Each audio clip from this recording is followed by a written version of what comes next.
Bharat, Israel, Saudi अरब, पाकिस्तान जैसा एक मुआहदा करने जा रहे हैं। पहलगाम का फॉल्स ऑपरेशन यहूदी जहन की पैदावार था ताकि इजरायली मिसाइल जो हैं वो पाकिस्तान की सरजमीन पर भारत के ज़रिए गिराए जाए। तो सऊदी अरब एक एटमी कुव्वत नहीं है, एक दस्तखत से वो एटमी कुव्वत बन गया है कि क्या अल जज़ीरा, क्या द स्टार, क्या CNN सब कह रहे हैं कि सऊदी अरब को एक अम्ब्रेला जो कि एटॉमिक अम्ब्रेला है वो मिल गई है। बिस्मिल्लाहिर्रहमानिर्रहीम। बोलते कालम के साथ मैं आमिर रज़ा खान। और भारत, इजराइल, सऊदी अरब, पाकिस्तान जैसा एक मुआहदा करने जा रहे हैं। खबर है सोशल मीडिया पे गर्म है और यही सवालात बहुत सारे लोग मुझसे पूछ रहे हैं। आज मेरे एक दफ्तर के कुलीग ने भी मुझसे यही सवाल कर दिया और उन्होंने कहा धीरे से आकर कि जिस तरह पाकिस्तान और सऊदी अरब ने आपस में मुआहदा कर लिया है, अगर इजराइल और भारत कर लें तो मेरा जवाब था तो क्या होगा? कुछ नहीं होगा। इजराइल और भारत पहले से एक दफ़ाई मुआहदे में मौजूद हैं। आप जंग मई को ज़रा गौर से देखें तो इजराइली जो उनके थिंक टैंक्स थे, जंगी थिंक टैंक्स, वो भारत में मौजूद थे। पहलगाम का फॉल्स ऑपरेशन यहूदी जहन की पैदावार था और उसके बाद सारी जंग हिकमत अमली इजराइल ने बनाई और इजराइल ने ना सिर्फ बनाई बल्कि अपने ड्रोन्स और हेरोन्स जिनको कहा जाता है वो भी भारत को फराहम किए ताकि इजराइली मिसाइल जो हैं वो पाकिस्तान की सरजमीन पर भारत के ज़रिए गिराए जाए। तो भारत बड़े अरसे से इजराइल की प्रॉक्सी वार जो है उसको पाकिस्तान पर मुसल्लत किए हुए है।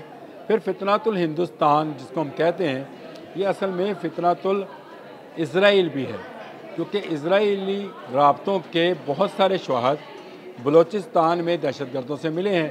भारत के तो मिलते रहते हैं, वो तो अब आम बात हो गई, लेकिन इजराइल के साथ राब्तों और सेटेलाइट राब्तों का भी पता चला है। तो इसका मतलब ये है कि बहुत लंबे अरसे से दोनों मुल्क आपस में अलाए हैं। लेकिन ऐसा मुआहदा क्यों नहीं करेंगे जैसा पाकिस्तान और सऊदी अरब ने किया है? सवाल वहीं का वहीं है। सवाल था भी बहुत अहम और पूछा भी बरमौका गया जब हम ये बात कर रहे थे दफ्तर में बैठे कुलीग्स कि अब क्या होने वाला है। तो उन्होंने कहा कि अगर भारत और इजराइल मुआहदा कर लें तो फिर तो अमेरिका पीछे आ खड़ा होगा। जिस तरह पाकिस्तान और सऊदी अरब मुआहदा करते हैं तो समझ आती है कि चाइना भी साथ खड़ा है।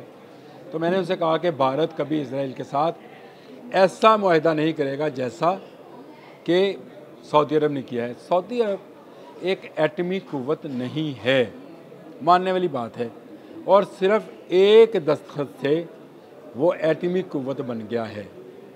एक एग्रीमेंट साइन हुआ ना जी, उससे वो एक एटमी कुव्वत बन गया क्योंकि पाकिस्तान की तमाम दिफाई सलाहियतों पर सऊदी अरब का अब हक है और सऊदी अरब की तमाम दिफाई सलाहियतों पर पाकिस्तान का हक है।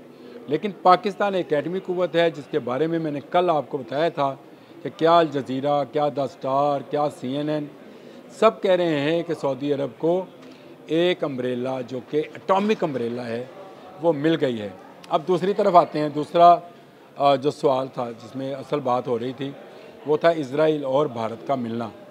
देखें, भारत पहले से डिक्लेयर्ड एटमी कुव्वत है, कोई इनकार नहीं इससे। इजराइल अनडिक्लेयर्ड न्यूक्लियर पावर है, यानी डिक्लेयर्ड नहीं है, डेमोन में उसके मौजूद हैं एटमी असासे, लेकिन वो डिक्लेयर्ड नहीं है, लेकिन एटमी कुव्वत है। इसी बात की धौंस वो मिडल ईस्ट में जमाया करता था और यही खौफ था मिडल ईस्ट के तमाम छोटे छोटे मुल्क हैं, छोटे छोटे मुल्क जी, Oman, Kuwait, Qatar, Bahrain, Dubai, Sharjah, ये आपके शहरों जितने मुल्क हैं सारे, इनको सबसे ज़्यादा खौफ किस बात से था कि इजराइल पर अगर हमला किया तो वो एटमी हमले से जवाब देगा और हमारे मुल्क नीस्त नबूद हो जाएंगे। अब जबकि भारत भी एटमी कुव्वत है, इजराइल भी एटमी कुव्वत है, पाकिस्तान भी एटमी कुव्वत है, तो चौथी एटमी कुव्वत गल्फ़ में बन गई है सऊदी अरब। वो सऊदी अरब है और अगर भारत उसके ख़िलाफ़ यानी इस मुआहदे के ख़िलाफ़ कोई मुआहदा इजराइल के साथ करता है तो भारत के लाखों अफराद बेरोज़गार हो जाएंगे क्योंकि उनके बहुत सारे वर्कर्स गल्फ़ में बैठ के कारोबार, गल्फ़ में बैठ कर जॉब्स कर रहे हैं और ये अगर वहाँ से फारिग करा दिए जाएँ तो वो ज़र मुबादला जो हर साल अरबों डॉलर की सूरत में मिडल ईस्ट से भारत को मुंतकिल होता है, ख़त्म हो जाएगा और ये एक नया मसला उसके लिए खड़ा हो जाएगा, क्योंकि दुश्मन का दोस्त दुश्मन होता है। याद रखें, दुश्मन का दोस्त दुश्मन होता है। ये वो कानून है जिसके तहत तमाम भारतीयों को मिडल ईस्ट से देश निकाला दिया जा सकता है, और भारत ये गलती कभी नहीं करेगा कि वो ओपनली, सीक्रेटली तो वो काम ले रहा है, इजराइल काम दे रहा है, इजराइल अपना असला, अपने थिंक टैंक वहाँ पहुँचा रहा है, लेकिन ओपनली जिस तरह पाकिस्तान और सऊदी अरब ने बांगे दहल और ऐलान करके ये बात कही है कि हम दोनों एक हैं दिफा में, और अब आहिस्ता आहिस्ता बाकी मिडल ईस्ट के ममालिक भी पाकिस्तान के साथ जुड़ते चले जा रहे हैं। भारत ऐसी गलती नहीं करेगा कि वो सारा कुछ रख कर इसराइल की प्लेट में दे दे, क्योंकि एक पाकिस्तान के लिए जहाँ कोई दौलत नहीं है, मासवाई एक एटमी कुव्वत है पाकिस्तान, कोई ऐसी दौलत नहीं है जिसको लूटा खसूटा जा सके। अरब से तो वो बहुत सारे पैसे कमा रहे हैं, पाकिस्तान के साथ जंग हुई तो मुंह की खानी पड़ेगी, जैसे जंग मई में खाना पड़ी, और पाकिस्तान तो ये हक भी रखता है कि पहले एटमी हथियार इस्तेमाल कर ले। पाकिस्तान ने NPT पे दस्तखत नहीं किए हुए, पाकिस्तान उन ममालिक में शामिल है जो NPT पे सिग्नेटरीज नहीं है, और ये सिर्फ एटमी हमलों का ज़ूम कर एटमी हमला कर सकता है, बाद में हमला नहीं कर सकता। पाकिस्तान अब 1 2 3 स्ट्राइक्स रखता है, याद रखिएगा ये बात। पाकिस्तान ग्राउंड से, ज़ेर समंदर से और फ़ज़ा से किसी भी मुल्क पर एटमी हमला कर सकता है। ये एक बड़ी अचीवमेंट है टेक्नोलॉजी के हवाले से जो सऊदी अरब को भी हासिल हो गई है। भारत और इजराइल का मुआहदा नहीं होगा, अगर होगा तो भारत को बड़ा मुआशी नुकसान उठाना पड़ेगा। ये बात उसको भी पता है।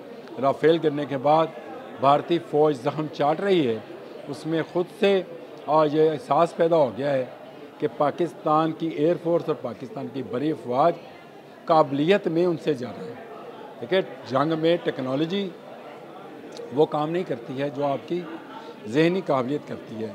हमारी एयरफोर्स ने जिस तरह से प्लान किया था, उस प्लान को 100% जो है दुरुस्त उस पर अमल दरामद किया, और इसी का नतीजा था कि 4 राफेल की आज जो है एलन ने इसकी तस्दीक भी कर दी अपने ट्वीट के अंदर कि 4 राफेल गिराए गए, और जिस तरह से गिराए गए, जो मैकेनिज़्म बनाया गया, जिस तरह से लॉक किए गए भारतीय जहाज़ और उनके रडार, और किस तरह से PL-15E जो है उसने इनको नीस्तो नबूद किया, ये जंगी तारीख़ में हमेशा हमेशा के लिए सुनहरी हरूफ में लिखा जाएगा।